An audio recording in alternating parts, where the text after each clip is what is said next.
Ay, guys, this time naman, ito naman yung mga PPE for woodworking and stain. So, magkaibang set yan. Discuss ko lang. So, ito yung mga mandatory. So, of course, wait lang. Huwag muna natin pag-usapan yung gloves kasi pag gumagamit ka ng power tools, huwag kang mag-gloves. In fact, meron silang, when I took my class sa Wood Academy, meron silang joke dyan na pag nag-gloves ka at yung kamay mo tumama sa blade, ang tawag doon, final destination na. Kasi, ang blade sa mga power tools, kaya niya pumutol ng mga matitigas like wood, metal, even cement, or basta mga hard plastic. Pero hindi niyan kaya putulin yung mga tela. Kasi pag yan, tumama isang beses dyan, kakainin yan. Especially, kaya ayoko table saw. Kaya kung meron jigsaw table, dahil nakaka-intimidate tsaka maingay yun actually, mas safe pa nga yung miter saw. Anyway, so nag-gloves lang ako pag nag-hand tools ako. Like for example, ayan nagsusaw or nag-chisel.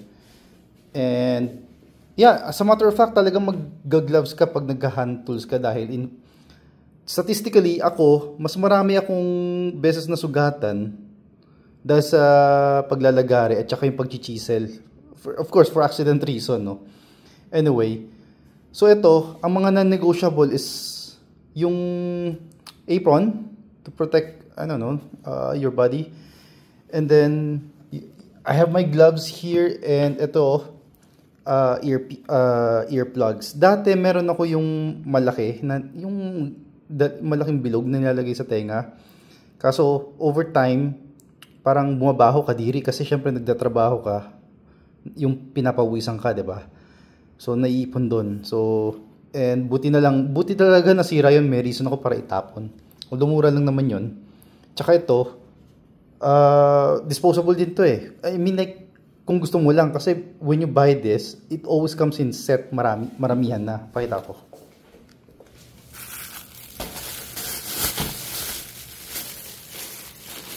Ganyan na siya. So ito yung iba kong supplies. Hindi ko yata nasama doon yung ito. Kasi buti na nakita ko to. So now, ito of course, of all the senses you have to protect in your body, yung mata mo ang pinaka-importante sa lahat. Diba?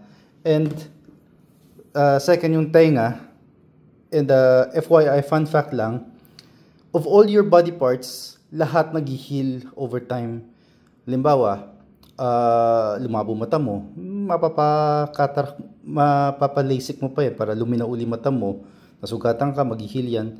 Pero ang tenga, meron yan certain ear hair or sicilia, ang tawag, ewan ko kung ano yung scientific term, na over time, when you age, nababawasan yun, nasisira yun, at hindi na siya nag-heal.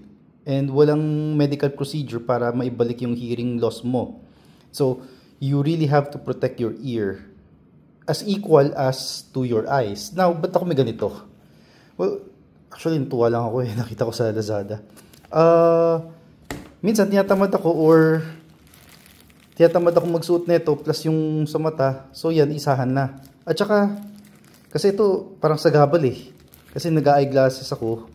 For some reason, I don't know why, ito yung sumasabit sa dito. Kaya nahirapan ako. Naiirita ako. So ito yung PPE for woodworking. Magkaibang set naman for sa stain. Siyempre nag-stain ka, diba? Like, kunwari, tapos yung project mo, tapos parang i-oil mo siya or pipinturahan mo. Ito, mapapansin mo, hindi siya tela, hindi siya absorbent, hindi siya tulad nito. Parang iba yung material nito para kahit anong talsik, hindi yan tatago sa'yo. Kasi yung especially kapag wood stain, oil yon, toxic yon, and flammable. Hindi mo siya pwedeng madapuan ng tela. Kung madapuan ng tela, kunwari, nag-stain ka gamit mo tela. After mo gamitin yun, kailangan nasa open air, and walang katabi kasi nagliliyab yun. And of course, if you're surrounded with wood stuff like yan, sunog agad yan, mabilis. And then ito, latex, ano pala to, parang rubber. From what I heard, before ko to napag-desisyon ng bilhin, yung latex hindi siya advisable kasi over time nag-wood stain ka, natutunaw, nabubutas unti-unti. And by the way, don't underestimate yung toxic nun. Hindi lang siya toxic pag na-inhale mo, but cancerous yun actually. So, pero huwag kayong matakot dahil it takes years and years of exposure bago kayo magkasakit. Yeah, kaya kaya may ganito ako. Kasi, syempre, ayaw mo naman ma-develop yung lung cancer or what dahil sa pag-stain mo. So, ayun. Ito, very important. So, ito yung mga mandatory PPE equipment for woodworking.